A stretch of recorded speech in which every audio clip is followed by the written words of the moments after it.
जय हिंद दोस्तों। आज के इस वीडियो में इतिहास से 30 अति महत्वपूर्ण प्रश्नों को कवर करने वाले हैं, जो कि साथियों सभी प्रतियोगी परीक्षाओं के लिए सबसे ज़्यादा इम्पोर्टेंट क्वेश्चन है। तो साथियों आप लोग पूरा वीडियो को ध्यान से देखिए और आज के इस 30 क्वेश्चन में आप लोग कितने क्वेश्चन के सही सही आंसर कर पाते हैं, ये आपको सेशन के लास्ट में कमेंट करके बताना है। तो चलिए इसी के साथ आज के इस क्लास को स्टार्ट करते हैं। तो फटाफट से आप सभी सेशन को लाइक करके और आज के सेशन को अपने सभी मित्रों के साथ शेयर कर दीजिए। तो देखिए आज का पहला क्वेश्चन है, वर्नाक्यूलर प्रेस अधिनियम का प्रस्ताव किसने दिया था। वेरी इंपॉर्टेंट क्वेश्चन है, सभी ऑप्शन को ध्यान से पढ़िए। तो साथियों क्वेश्चन नंबर 1 के लिए आंसर क्या होगा, वर्नाक्यूलर प्रेस एक्ट ये किसने लाया था। तो याद रखिएगा इसका सही जवाब है बी ऑप्शन, लॉर्ड लिटन ने।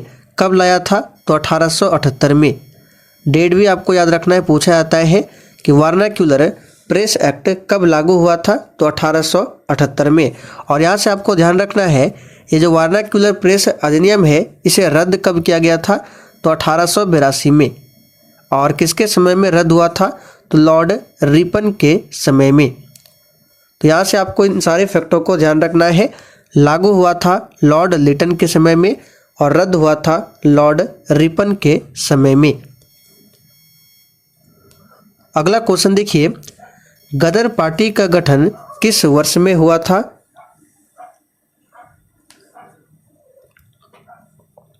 तो साथियों ये क्वेश्चन भी बार बार पूछा जाता है, इसे याद कर लीजिए। गदर पार्टी का जो गठन है ये हुआ था 1913 में।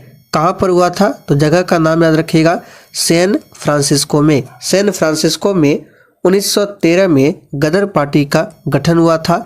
एक डेट याद रखिएगा 1923। 1923 में क्या हुआ था, तो स्वराज पार्टी का गठन हुआ था। चलिए आगे देखिए, 1929 का कांग्रेस का जो सत्र है कहाँ पर आयोजित हुआ था। बिल्कुल आपको सोच समझकर आंसर करना है। 1929 का कांग्रेस का जो सत्र है कहाँ पर आयोजित हुआ था।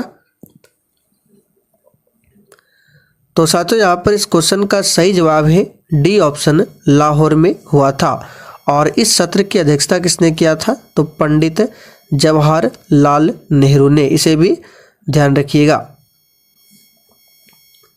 चलिए अगला क्वेश्चन देखिए, निम्नलिखित में से किस देश में सुभाष चंद्र बोस को सैन्य सहायता दी थी। चलिए 4 के लिए आंसर बताइए। निम्नलिखित में से किस देश ने सुभाष चंद्र बोस को सैन्य सहायता प्रदान किया था। तो साथियों ये क्वेश्चन भी एग्जाम में पूछा हुआ क्वेश्चन है। इसका सही आंसर है ऑप्शन ए, जर्मनी। यहाँ पर देखिए ऑप्शन ए आपका सही जवाब है, जर्मनी। जर्मनी की राजधानी पूछे कहाँ पर है, बर्लिन। बर्लिन ये जर्मनी की राजधानी है। भारत में स्थानीय स्वशासन की शुरुआत कौन संबंधित है। चलिए बहुत ही शानदार लेवल का क्वेश्चन है, आंसर कीजिए। भारत में स्थानीय स्वशासन की शुरुआत से कौन संबंधित है। तो साथियों भारत में स्थानीय स्वशासन का जनक माना जाता है लॉर्ड रिपन को। यहाँ पर सी ऑप्शन आपका सही जवाब है, लॉर्ड रिपन को। लॉर्ड रिपन के समय में ही 1881 में भारत में पहली बार 10 के आधार पर जनगणना किया गया था। लेकिन भारत की पहली जनगणना पूछे तो 1872 में हुआ था लॉर्ड मेयो के समय में। लॉर्ड डलहौजी के समय में क्या हुआ था, तो याद रखिएगा लॉर्ड डलहौजी के समय में आया था राज्य हड़प नीति। और इस राज्य हड़प नीति के तहत 1848 में सबसे पहले सतारा को ब्रिटिश साम्राज्य में मिलाया गया था। करजन के समय में 1905 में बंगाल का विभाजन हुआ था। कांग्रेस पार्टी का विभाजन किस सत्र में हुआ था।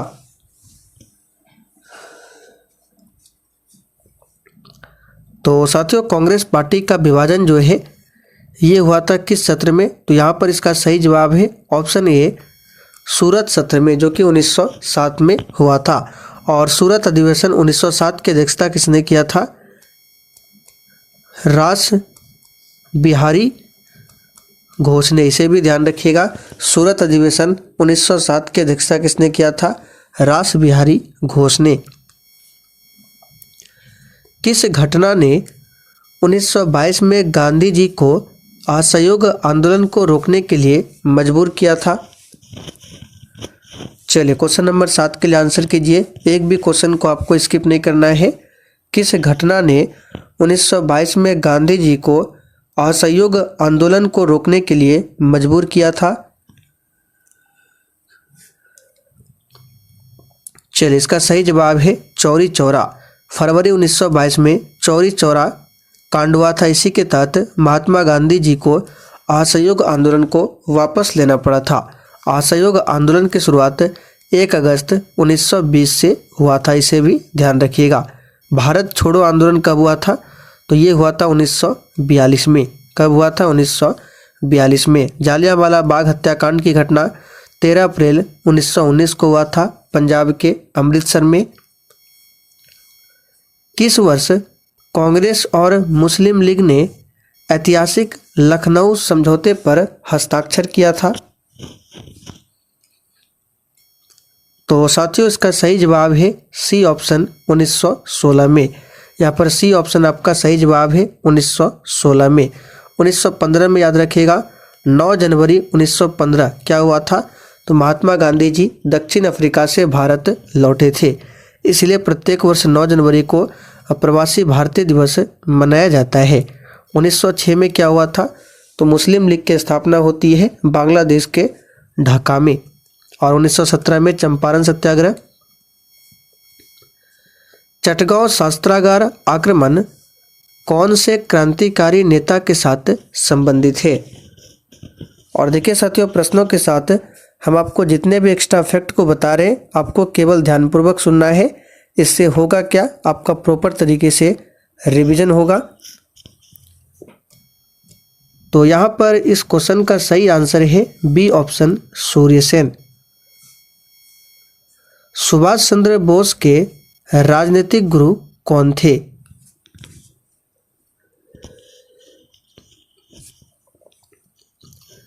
तो प्यारे साथियों, सुभाष चंद्र बोस के राजनीतिक गुरु कौन थे? तो यहाँ पर इसका सही जवाब है डी ऑप्शन चित्तरंजन दास सुभाष चंद्र बोस के राजनीतिक गुरु थे। गोपाल कृष्ण गोखले कौन थे? तो याद रखिएगा महात्मा गांधी के राजनीतिक गुरु। और गोपाल कृष्ण गोखले के राजनीतिक गुरु कौन थे? तो एमजी रनाडे, जो कि ए ऑप्शन में दिया हुआ है। क्रम को आपको ध्यान रखना है। सुभाष चंद्र बोस के राजनीतिक गुरु चित्तरंजन दास, महात्मा गांधी के राजनीतिक गुरु गोपाल कृष्ण गोखले, और गोपाल कृष्ण गोखले के राजनीतिक गुरु कौन थे? एमजी रनाडे। मणिकर्णिका निम्नलिखित में से किस स्वतंत्रता सेनानी का मूल नाम था?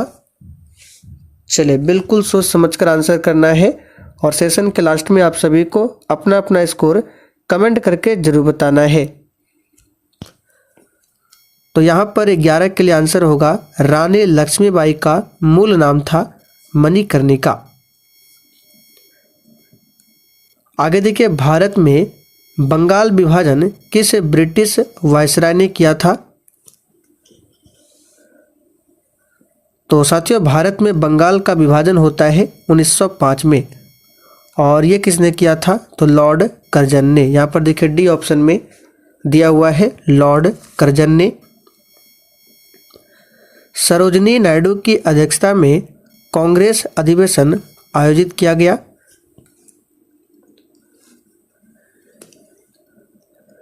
तो साथियों, सरोजिनी नायडू की अध्यक्षता में कांग्रेस का जो अधिवेशन हुआ था ये हुआ था कानपुर में। कब हुआ था? 1925 में। और सरोजिनी नायडू भारतीय राष्ट्रीय कांग्रेस की अध्यक्षता करने वाली प्रथम भारतीय महिला थी।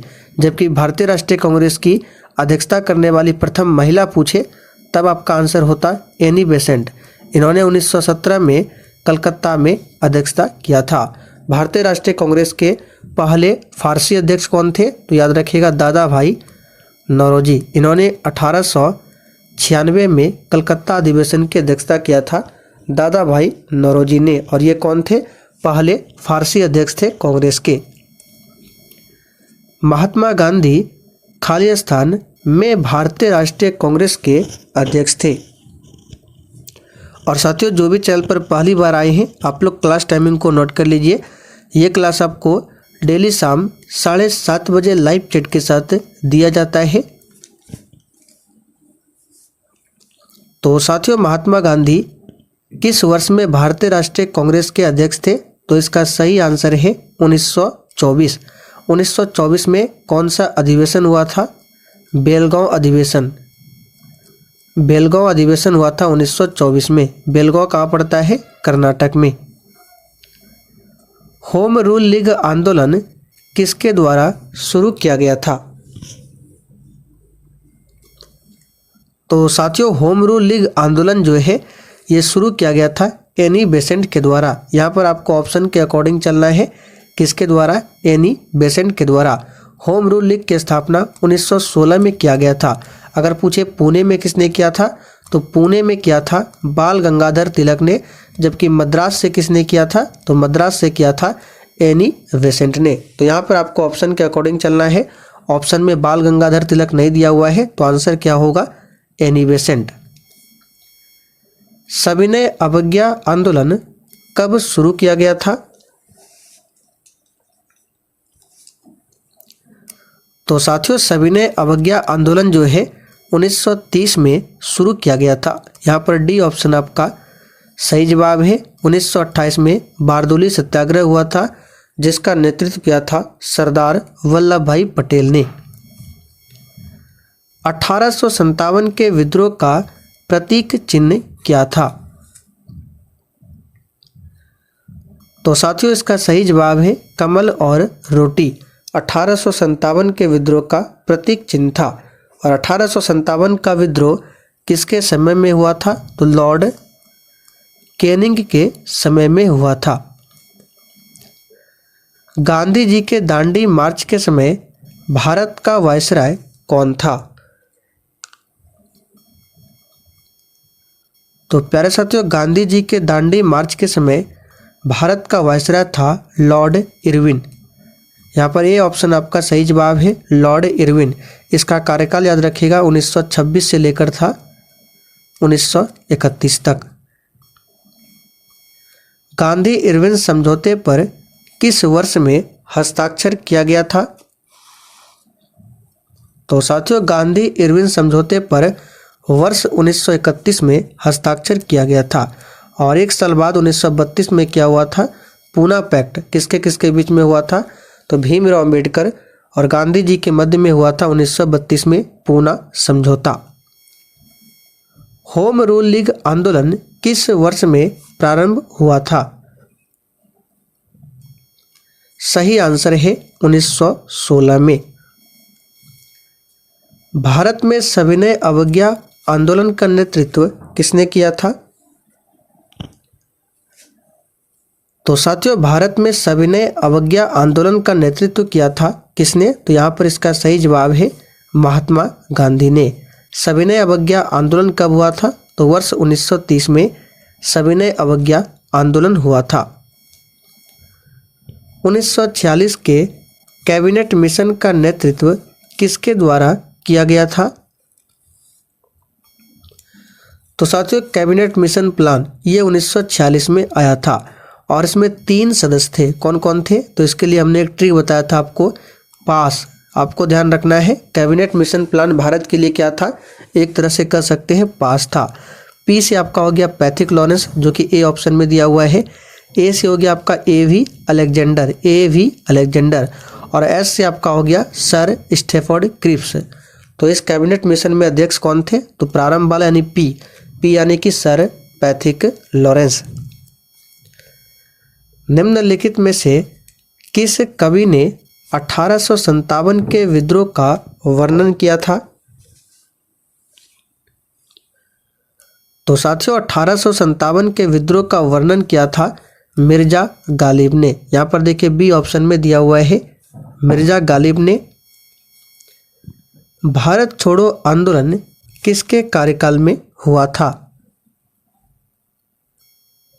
तो दोस्तों भारत छोड़ो आंदोलन वर्ष 1942 में हुआ था और 1942 में कार्यकाल था लॉर्ड लिनलिथगो का। यहाँ पर देखिए ए ऑप्शन में दिया हुआ है लॉर्ड लिनलिथगो। भारतीय राष्ट्रीय कांग्रेस के अध्यक्ष बनने वाले सबसे कम आयु के व्यक्ति कौन थे? तो दोस्तों ये क्वेश्चन भी पूछा जाता है। इसका सही आंसर है अबुल कलाम आज़ाद। इन्होंने 1923 में दिल्ली अधिवेशन की अध्यक्षता किया था और ये कांग्रेस की अध्यक्षता करने वाले सबसे कम आयु के व्यक्ति थे। गांधी इरविन समझौते को और किस नाम से जाना जाता है? तो साथियों गांधी इरविन समझौता हुआ था वर्ष 1931 में और इस समझौते को दिल्ली समझौता के नाम से भी जाना जाता है। पूना समझौता कब हुआ था? 1932 में हुआ था, भीमराव अंबेडकर और गांधी जी के बीच में। दांडी यात्रा कब आयोजित किया गया था? तो साथियों इसका सही जवाब है वर्ष 1930 में। भारत का अंतिम ब्रिटिश वायसराय कौन था? तो प्यारे साथियों भारत का अंतिम ब्रिटिश वायसराय की बात करें ये था लॉर्ड माउंटबेटन। भारतीय राष्ट्रीय कांग्रेस के किस सत्र में वंदे मातरम पहली बार गाया गया था? तो साथियों वंदे मातरम के रचयिता है बंकिम चंद्र चटर्जी और ये भारत का क्या है? राष्ट्रगीत है और इसे पहली बार गाया गया था किस सत्र में? तो यहाँ पर इसका सही जवाब है कांग्रेस के 1896 में जो अधिवेशन हुआ कोलकाता अधिवेशन, इसी अधिवेशन में गाया गया था वंदे मातरम को पहली बार। जालियांवाला बाग नरसंहार खाली स्थान में हुआ था? सही आंसर है अमृतसर में। साथियों जालियांवाला बाग नरसंहार की घटना 13 अप्रैल 1919 को हुआ था पंजाब के अमृतसर में और इस समय किसका शासनकाल चल रहा था? तो लॉर्ड चेम्सफोर्ड का। यहाँ पे लिख देते हैं लॉर्ड चेम्सफोर्ड का शासनकाल चल रहा था। तो चलिए साथियों आज के लिए इतना ही। अब आप लोग कमेंट करके बता दीजिए आपने आज के 30 क्वेश्चन में कितने क्वेश्चन के सही आंसर दिए हैं।